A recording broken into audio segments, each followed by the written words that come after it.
de jeux en échauffement, qui ont tous la même particularité. Il sera nécessaire d'observer les actions adverses avant d'agir. Dans ce jeu d'imitation, par exemple, si mon partenaire me touche avec un gant d'une certaine couleur, je dois répliquer, pas forcément par la même technique, mais avec la même couleur de gant. Il est intéressant d'observer le temps que mettent les élèves à répliquer, ainsi que les erreurs commises, pour comprendre qu'aussi simple soit cette consigne dans un environnement coopératif et non duel, les problèmes rencontrés ne sont pas d'ordre technique, mais intellectuel, cognitif pour reprendre un terme plus savant.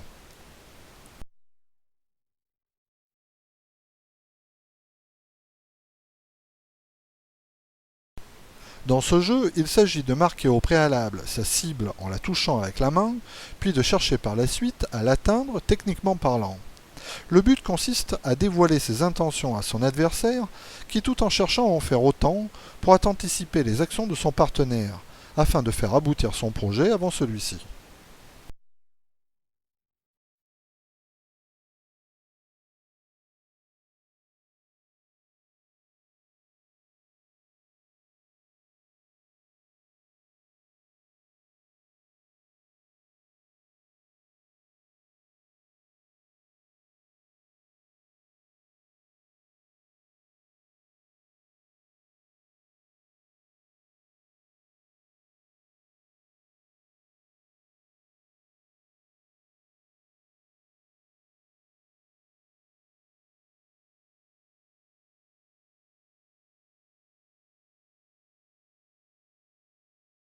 Voici une variante simplifiée de la consigne précédente.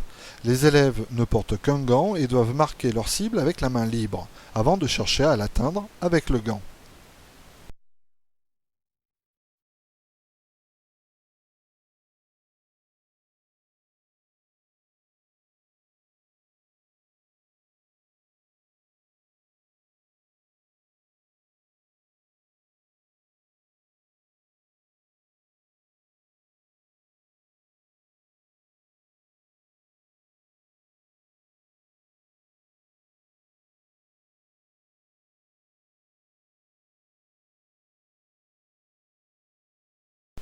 Dans cette situation, le projet tactique est d'une part connu des deux partenaires au départ de l'action, et d'autre part est le même pour les deux adversaires.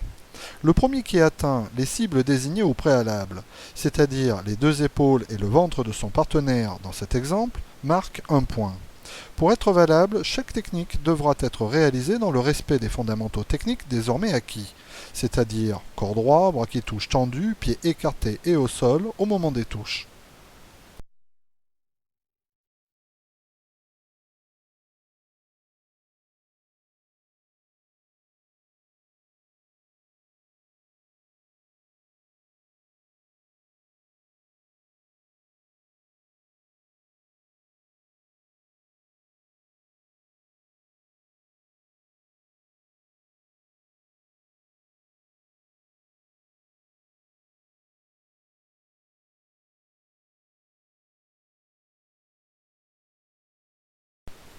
Le but étant de toucher le premier sa cible sans être touché, nous allons nous appuyer sur la nature pliométrique des déplacements en combat, c'est-à-dire des sautillements, pour mettre en évidence notre premier schéma tactique que les élèves pourront concrètement mettre en application.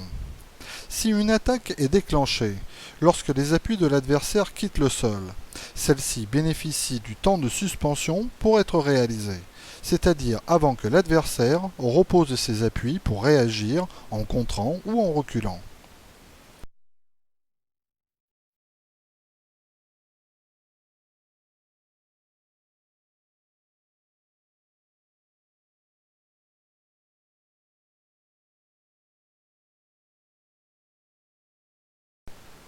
C'est en deux étapes que nous allons construire ce schéma tactique d'attaque directe. Premièrement, il sera nécessaire de synchroniser ses sautillements avec ceux de son adversaire. En d'autres termes, de synchroniser son propre rythme pliométrique sur celui de son partenaire. Pour, deuxièmement, rompre ce rythme pliométrique par une fente avant, sans donner d'indication préalable, en somme, créer un effet de surprise. Sur le plan matériel, nous utiliserons dans certains exercices une ceinture de taille standard que nous allons nouer sur elle-même de façon à obtenir une boucle que les élèves passeront simplement dans leur propre ceinture. Dans d'autres exercices, nous utiliserons par contre des bandes élastiques, achetées dans le commerce ou que l'on peut confectionner soi-même. Pour cela, elles doivent être suffisamment extensibles pour éviter tout risque de blessure lorsque nous les accrocherons aux pieds, par exemple, tout en permettant d'obtenir les effets attendus. Cette propriété matérielle ne crée entre autres pas trop de frottement sur les chevilles. De plus, elles sont cousues en boucle, permettant d'adapter la distance selon le cas et d'y passer facilement les pieds. Pour notre part, dans certains exercices, nous utiliserons des mousquetons pour accrocher ces bandes élastiques aux ceintures des élèves. La mise en place des consignes n'en sera que mieux facilitée.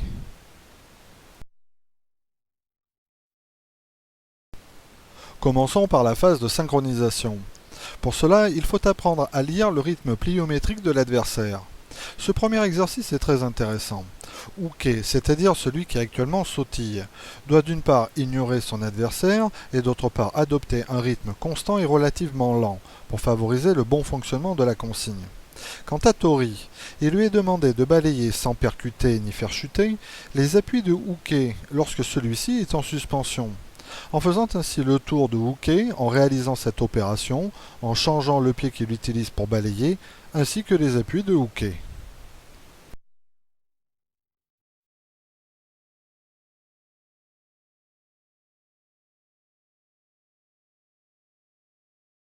Toujours dans le cadre de la lecture du rythme des déplacements de l'adversaire, Tori doit maintenant tirer sans effort au moment opportun sur la ceinture qui le relie à Uke, c'est-à-dire au moment même où les appuis de celui-ci quittent le sol.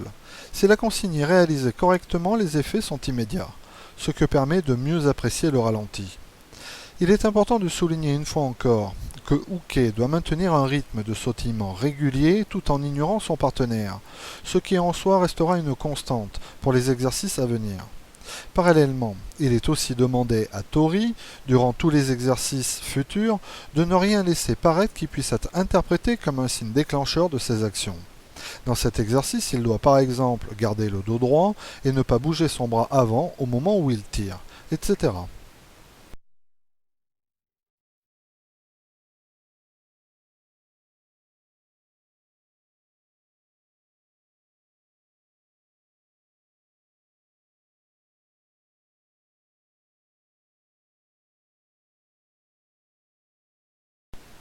Grâce à cette autre configuration matérielle, il est possible de travailler le même objectif que précédemment.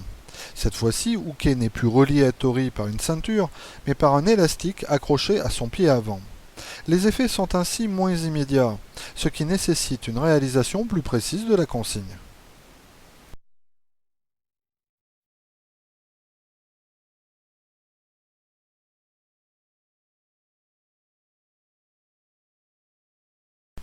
Induisons maintenant la phase de rupture. Dans un premier temps, Tori doit synchroniser ses sautillements avec ceux de son partenaire. Puis dans un deuxième temps, rompre cette synchronisation en transformant ce qui aurait dû être un sautillement par une fente arrière pour commencer. Si la synchronisation est correcte, Tori recule très exactement au moment même où les appuis de Uke quittent le sol, l'amenant ainsi avec lui. Pour un bon fonctionnement de la consigne, il est important que la ceinture soit bien tendue entre les deux élèves durant la phase de synchronisation, de façon à ce que les effets soient immédiats.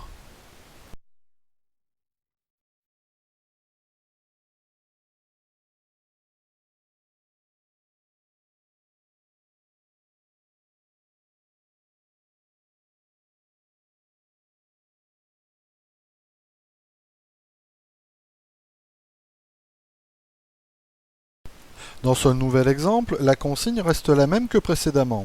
Seule la configuration matérielle que nous avons déjà vue change.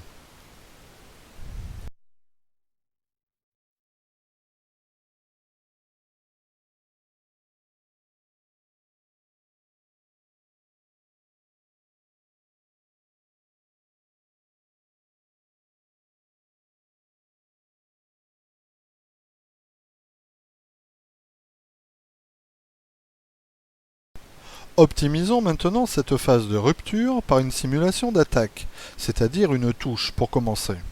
Cette fois-ci, Tori doit transformer ce qui aurait dû être donc un sautillement par une fente avant, lui permettant alors d'aller toucher la main de son partenaire avant que les appuis de celui-ci ne reprennent contact avec le sol.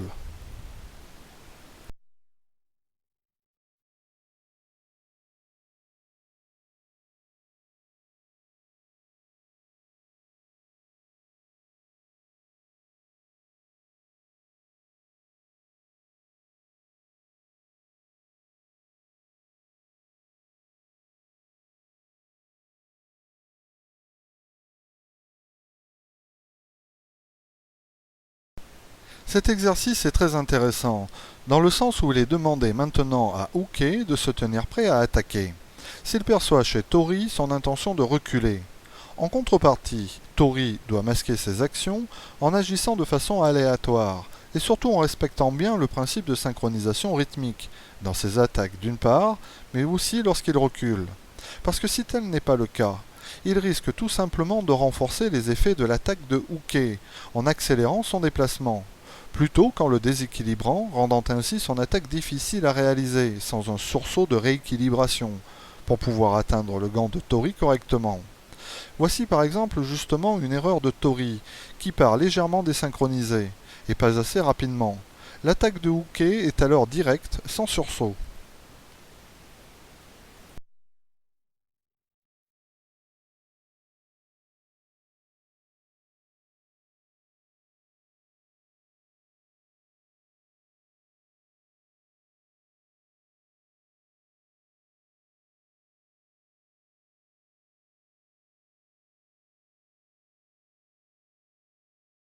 Nous finirons cette progression en laissant Tori gérer seul, c'est-à-dire sans matériel, la distance nécessaire qu'il lui faut pour atteindre Uke dans les conditions décrites jusqu'ici.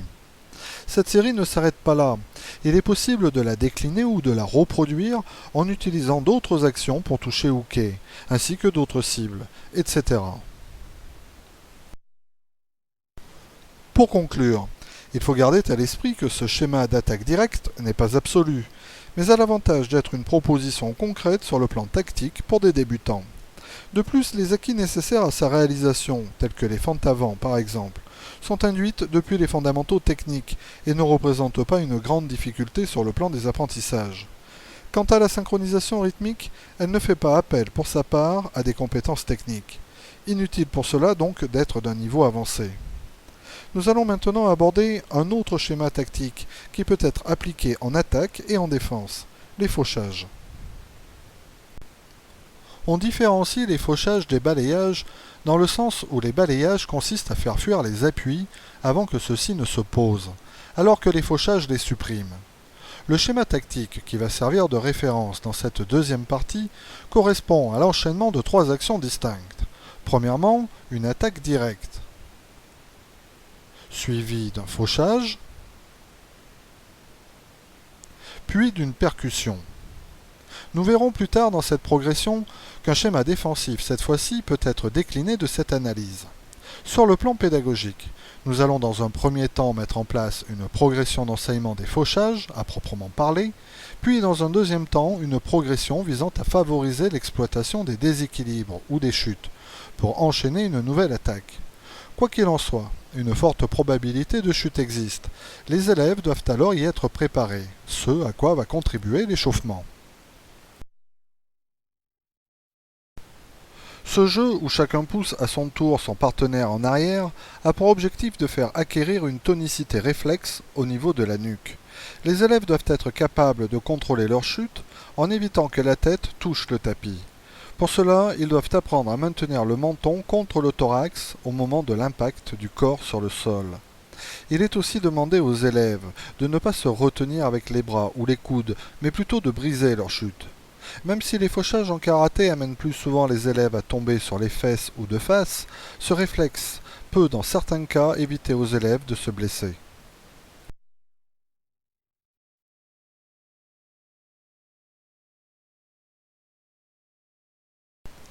La panoplie d'éducatifs est relativement bien fournie de ce point de vue-là. C'est la raison pour laquelle nous ne nous étendrons pas sur le sujet. Voici un autre exemple pour terminer, où le but est de s'enrouler avec un bras autour d'un partenaire qui se tient fermement à quatre pattes. Alors que le bras libre vient briser la chute, la tête pour sa part ne doit pas heurter le tapis. Cet éducatif peut se faire à deux ou en fil comme vous le voyez actuellement.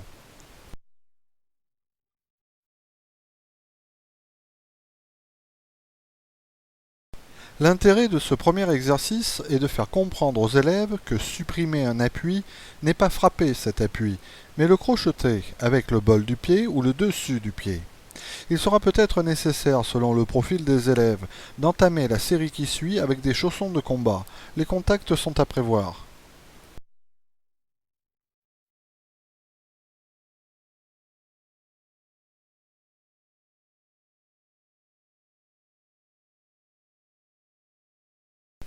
Grâce à des ceintures qui relient les chevilles avant des deux élèves, le fauchage qui va être simulé à distance par Tori doit orienter correctement la chute de Uke, comme si l'action était réalisée directement sur l'appui. Quant à Uke, même s'il reste un genou au sol, il est désormais obligé de gérer seul sa chute, dans le sens où il n'est plus tenu par la manche comme dans l'exercice précédent. Afin d'aider ceux qui en ont encore besoin, nous pouvons leur demander de mordre leur kimono pendant la chute de façon à maintenir le menton contre le thorax.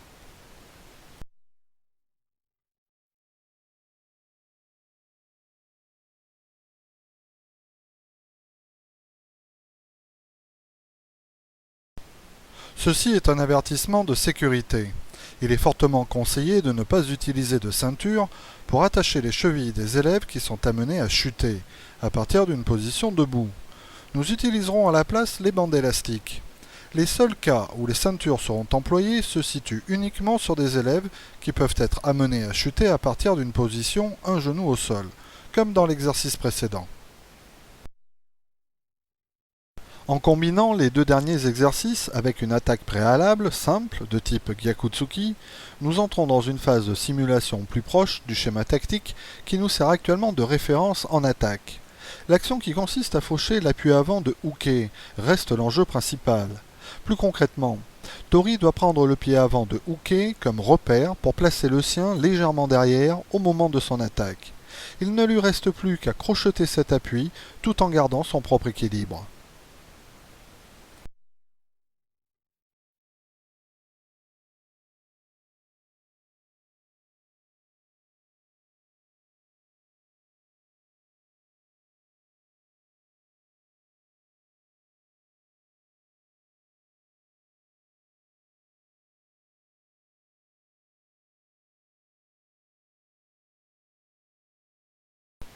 Voici une autre entrée sur le plan de l'attaque qui permet un placement optimal de l'appui derrière celui de Uke, Oikomi.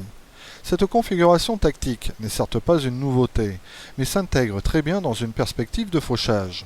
Parallèlement, nous en profitons pour associer ce travail au chapitre précédent sur la synchronisation rythmique. L'avantage de Oikomi est qu'elle est de surcroît une technique qui admet très bien les percussions doublées, assurant ainsi un maximum d'efficacité, surtout si l'adversaire réagit malgré la recherche d'une action directe et rythmée.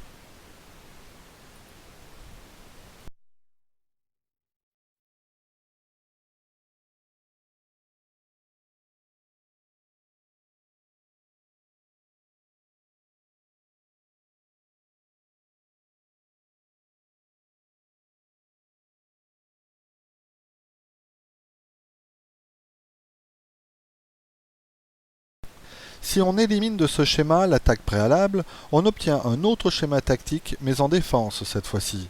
C'est-à-dire qu'à défaut de faucher un appui que l'on va chercher, il est tout aussi logique de faucher un appui que l'adversaire vient poser pour nous attaquer.